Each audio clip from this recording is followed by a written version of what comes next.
अस्सलाम वालेकुम नाजरीन, सिमसिम टीवी में आपको एक बार फिर से खुशामदीद कहते हैं। इंडिया कन्विंसिंगली बांग्लादेश को कन्विंसिंगली ही कह सकते हैं, लेकिन अच्छी फाइट बैक बांग्लादेश अनफॉर्चुनेटली सारी ज़िंदगी हो गई बांग्लादेश को देखते हुए।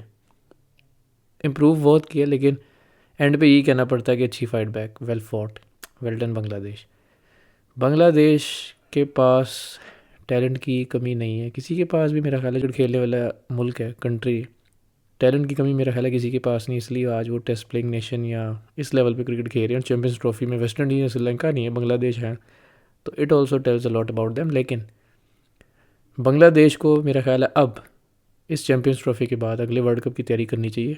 2 साल बाद वर्ल्ड कप 50 ओवर का, और प्लेयर्स लाइक सौम्या सरकार, मुशफिकुर रहीम, शाकिब अल हसन पहली बार है, या महमूदुल्लाह, इन लोगों से अब मूव ऑन करना चाहिए। बहुत हो गई है, बहुत ज़्यादा हो गई है। तो जो लोग परफॉर्म जितना वो कर सकते थे, उनमें जितनी कैपेसिटी थी वो कर चुके हैं। अब उनमें से आपने क्या निकालना है? नया टैलेंट ढूंढें, नए बंदे लाएं। तमीम इकबाल आया था, यंगस्टर था, देखें उसने कैसे सर्व किया। मुशफिकुर रहीम खुद जिस तरह आए थे as a youngster, Shakib Al Hasan as a youngster आए थे, इन सब ने सर्व किया ना, और कितने साल किए। लेकिन इनका जो क्रेडिट है ना, मेरा ख्याल है वो ख़त्म हो गया। इनकी जो कैपेसिटी थी वो ये यहीं तक का था उनका। आपको मूव ऑन करना चाहिए। फिर भी अगर बांग्लादेश की बैटिंग की बात की जाए तो बहुत अच्छा फाइट बैक पहले तो इसलिए था क्योंकि 32 for 5 in the first 10 overs शायद। तो वहाँ से 30 और 5 विकेट्स डाउन से 230 तक, 228 तक आना, थैंक्स टू तौहीद हृदय। और मुझे नहीं पता है तौहीद टेस्ट टीम में अभी तक क्यों नहीं है। Why hasn't he made his test debut? अभी तक टेस्ट डेब्यू नहीं हुआ। इतना अला प्लेयर है, स्पिन अच्छी खेलता है, एंकर कर सकता है, थोड़ा सा एक्सलरेट कर सकता है, खड़ा रह सकता है विकेट पे। स्पेशली पता लगता है कि पर्टिकुलरली टेस्ट मैच क्रिकेट का प्लेयर है। टेस्ट मैच में अभी तक नहीं खिलाया बांग्लादेश ने।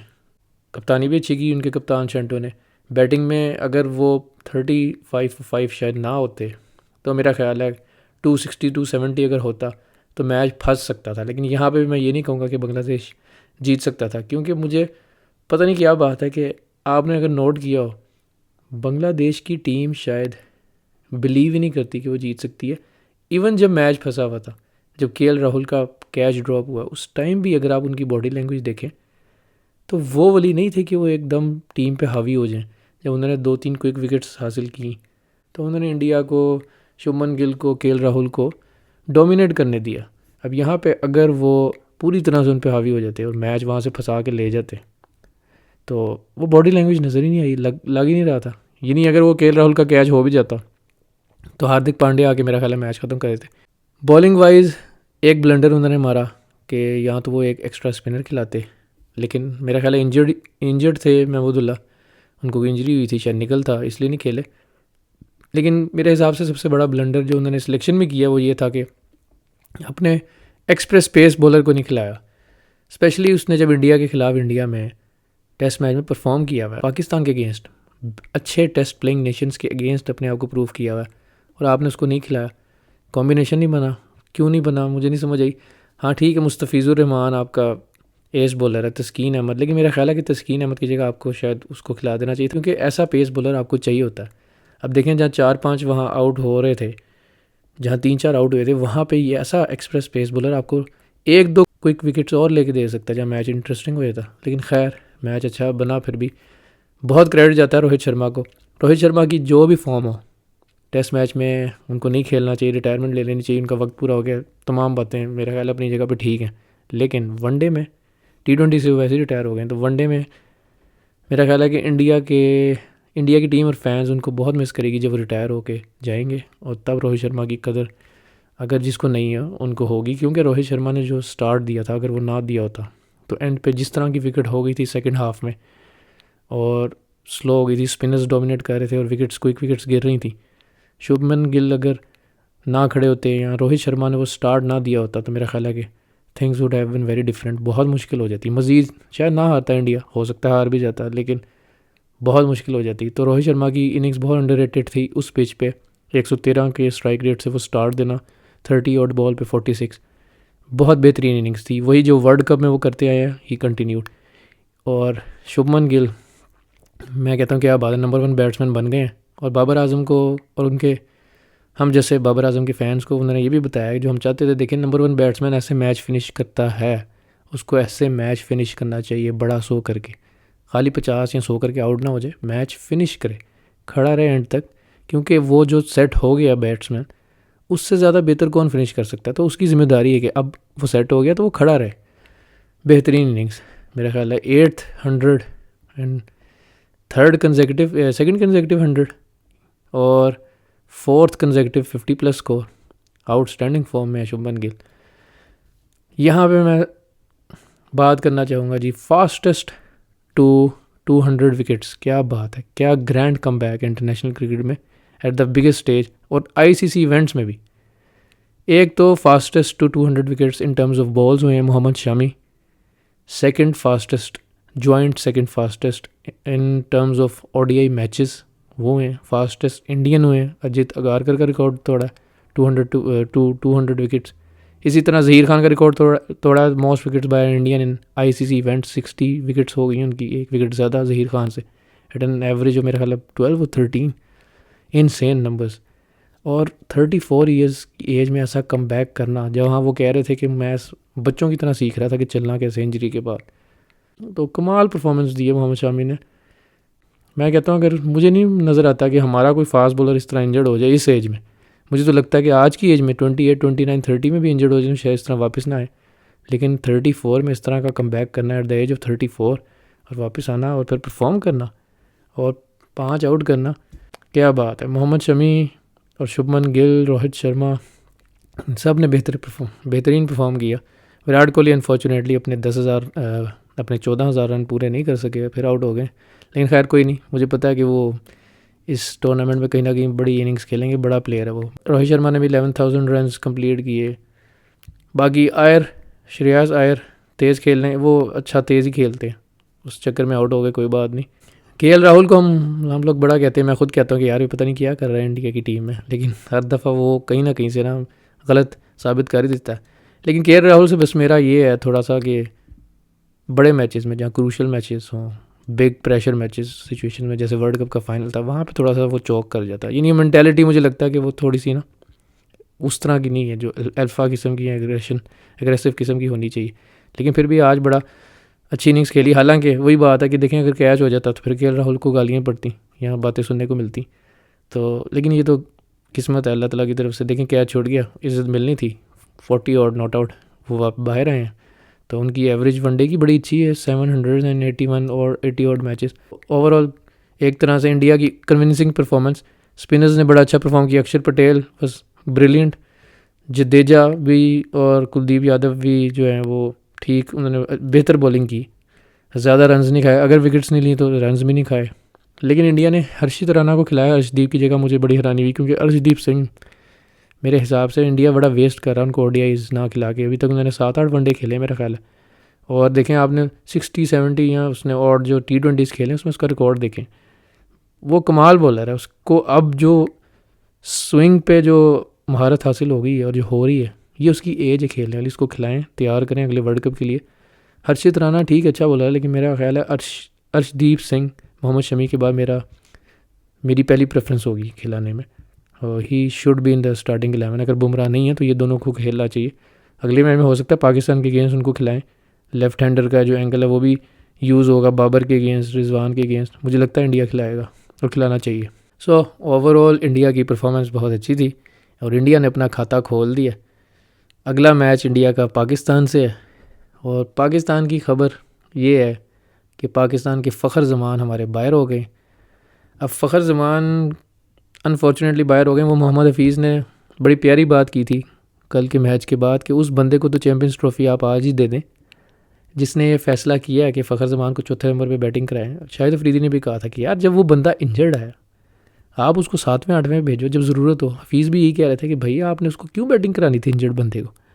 जब वो चौथे नंबर पे आया, मैं पर्सनली ये समझ रहा था कि शायद ये अब चौथे नंबर पे चलें, वो उसने जो टाइम स्पेंड किया था इसलिए ओपनिंग नहीं की, लेकिन ये फिट है तो है। लेकिन पहली शॉट के बाद ही जब उसको दर्द हुई है वो भागा नहीं गया, तो मैंने कहा ये क्या ब्लंडर मारा। सब ने ये बात की, मोहम्मद हफीज़ ने भी तो उस दिन ही ये कहा था कि मुझसे लिखवा लें, कल ही कहा था कि मैं लिख के देने को तैयार हूँ क्या वो चैम्पियंस ट्रॉफी से बाहर होगा।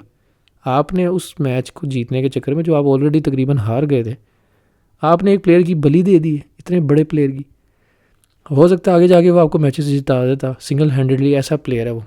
तो वो तो चैम्पियंस ट्रॉफी से आपने बाहर करा दिया उसे। हफीज़ ने भी यही क्रिटिसाइज़ किया था कि जब ज़रूरत होती आप तब शायद एंड पे उसको खिला देते या ना खिलाते। यार तैयब ताहिर चौथे पाँचवें नंबर का प्लेयर है, वो बेचारा ज़ाहिर है उसको नीचे बैटिंग करनी पड़ी है, लेकिन जब फ़खर नहीं था यार उसको करा देते तीसरे नंबर पे चौथे नंबर पे बैटिंग, उसको मौका दे देते। फ़खर के वहाँ पे एक टांग पे खड़े होकर खेलने से, ना भागने से पाकिस्तान का भी नुकसान हुआ, बाबर का भी नुकसान हो रहा था। बाबर स्ट्राइक रोटेट नहीं कर पा रहा था फ़खर के साथ, प्रेशर और बाबर पे था पहले अपनी फॉर्म की वजह से, या वो जो जिस वो ब्लॉक में है।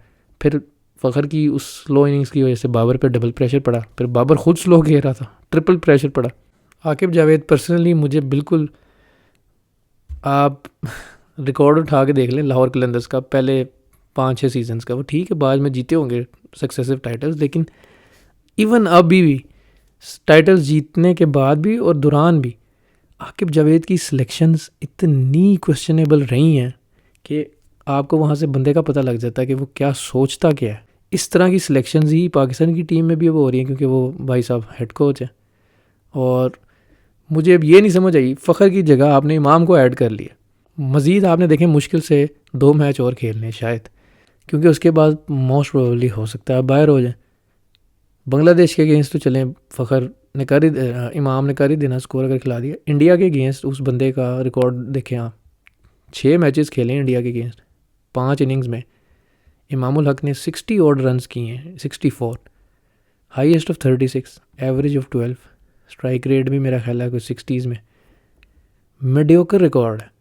फिर 2023 का उसका ओडीआई का रिकॉर्ड देख लें पूरे साल का, जिसके बाद वो बाहर हुआ, 18 मैचेस में 600 कुछ run at an average of 35, strike rate देख लें 70 में, कोई 100 नहीं। पिछली 24 के 25 इनिंग्स में इमामुल हक का कोई 100 नहीं है। ऐसे प्लेयर को आप ले आए दोबारा। यार हसीबुल्ला खान पिट गए हैं लोग 2 साल से, मैं भी कह रहा हूँ 2-3 साल से, सुहेब मकसूद भी कह रहा है, इतने लोग कह रहे हैं यार ही इज़ द फ्यूचर। वो ओपन करता है लिस्ट ए क्रिकेट में, उसका रिकॉर्ड देखें 50 ऑड मैचेस में 2300 रन हैं उसके एट एन एवरेज ऑफ 50 प्लस, स्ट्राइक रेट ऑफ 88 ऑलमोस्ट, 900 हैं 50 मैचेस में, 10-50 हैं, यानी 51 या 50 इनिंग्स में 1950 प्लस स्कोर्स। यार उसको खिलाओ, उसको चांस दो, 21-22 साल का यंगस्टर है, वो फ्यूचर है आपका। साइम अयूब और फ़खर, इन लोगों को टीम में होना चाहिए। साइम अयूब, फ़खर जमान, हसीबुल्ला खान, फिर बाबर रिजवान, बाबर को चौथे पे कर दें, खैर ये तो आगे की बात है, लेकिन हसीबुल्ला खान को खिला लेते। यार यहाँ आपने एक स्पिनर लेके गए हुए हैं और आपके पास यहाँ पे एक कुदरत ने आपको एक मौका दिया था कि आप स्पिनर ऐड कर लेते। उसामा मीर ने उस दिन 4 आउट किए पाकिस्तान शाहीन्स की तरफ से, मेरा ख्याल है अफगानिस्तान के पता नहीं बांग्लादेश के अगेंस्ट, उसको ऐड कर लेते। एक स्पिनर आपको चाहिए, फ़खर की जगह स्पिनर। बैट्समैन तो आपके पास हैं, कामरान गुलाम से ओपनिंग करा दो यार, किसी से भी ओपनिंग करवा दें, अब क्या फ़र्क पड़ता है। तो आप वहाँ स्पिनर ऐड कर सकते थे, आप अरफात मिनहास को ही ऐड कर लेते, फैसल अकरम, कोई स्पिनर ही ले आते यार। फ़खर की जगह इमाम को लाना मेरा ख्याल है बेहतर नहीं। अगर आपने बैट्समैन लाना था फिर आप हसीबुल्ला खान ले आते, लेकिन बैट्समैन आपके पास पहले ही मौजूद है, उस्मान खान बैठा हुआ है आपके स्क्वाड में, उसको ओपनिंग करवा देते यार, वो कर लेता। 1-2 तो मैचेस रह गए। यहाँ पे आपको स्पिनर वाला जो आपने ब्लेंडर मारा ना डिसीजन में, एक स्पिनर लेके गए हैं प्रॉपर, वो ठीक करने का अल्लाह ताला ने मौका दिया था, लेकिन आपने अवेल ही नहीं किया, ये मौका हाथ से चला गया। तो पाकिस्तान, वही आकिब जावेद, मैंने आपको कहा है ना, एक मुझे अज़हर महमूद की नहीं समझ आती। ठीक है 2017 की चैम्पियंस ट्रॉफी में भी भाई साहब हमारे बॉलिंग कोच थे, बड़ा अर्सा यार वो बॉलिंग कोच रहे हैं हमारे, और भाई साहब की परफॉर्मेंस भी तो देखें ना, हर 2-3 साल बाद वही वापस आ जाता बंदा, या वकार यूनिस आ जाता। यही 4-5 लोग हैं जो रिपीट होकर पाकिस्तान के सिस्टम में वापस आ जाते हैं। वहाब रियाज वापस आ जाता, अभी भी सिस्टम में ही है। आकिब जावेद की सिलेक्शन देख लें आप, अज़हर महमूद की सिलेक्शन देख लें, मीडियोकर। तो फिर शोएब अख्तर ने जैसे कहा था ना कि average mindsets, average management, average decisions, average players, eventually result भी फिर एवरेज ही आएंगे। तो यही सारा कुछ मीडियोक्रिटी भी सेम ही है कि mediocre decisions, mediocre management, mediocre players और मीडियोकर रिजल्ट्स, यही होना। खैर कल मैच है अफ़गानिस्तान वर्सेस साउथ अफ्रीका, और मैच है कराची में। और साउथ अफ्रीका अपनी लूजिंग स्ट्रीक से बाहर आता है कि नहीं, लेट्स सी। मेरे हिसाब से अफ़गानिस्तान फेवरेट्स हैं, क्योंकि कंडीशंस भी उनके हिसाब से मेरा ख्याल है बेहतर है, आइडियल है। और अगर वो अपने पोटेंशियल पे खेले जैसे वो 2023 के वर्ल्ड कप में खेले थे, दे आर गोना विन। और बांग्लादेश वालों भाइयों, प्लीज़ अपनी टीम के लिए कोई आवाज़ उठाओ कि कोई नए बंदे लाएं, अच्छी सिलेक्शन करें और अफ़गानिस्तान से सीखो प्लीज़। जोनाथन ट्रॉट को उन्होंने पूरा एक मौका दिया, उसने रोड मैप तैयार किया, प्लेयर सेलेक्ट किए हैं, टीम को लेके चल रहा है। ऐसे पाकिस्तान को भी ज़रूरत है सही बंदे की, वर्किंग करके लाए, उससे रोड मैप, उसको वो भी रोड मैप दे कोई। और बांग्लादेश को बहुत ज़रूरत है, बांग्लादेश को भी अफ़गानिस्तान से सीखने की ज़रूरत है, हमें भी खैर सीखने की ज़रूरत है, हमें तो सबसे सीखने की ज़रूरत है। किसी का भी अच्छा सिस्टम कॉपी पेस्ट कर लें, हमसे तो कॉपी पेस्ट नहीं होता यार। खैर गाइस, फिर मिलते हैं इंशाल्लाह एक नई वीडियो में। अपना ख्याल रखें, और अगर आपको वीडियो पसंद आई हो तो लाइक करना ना भूलिएगा, और अपना फीडबैक देने के लिए कमेंट सेक्शन में कमेंट्स भी कीजिएगा और बताइएगा कि आपकी इस बारे में क्या राय है। फिर मिलेंगे इंशाल्लाह सिम टीवी में। अपना ख्याल रखें। अल्लाह हाफिज़।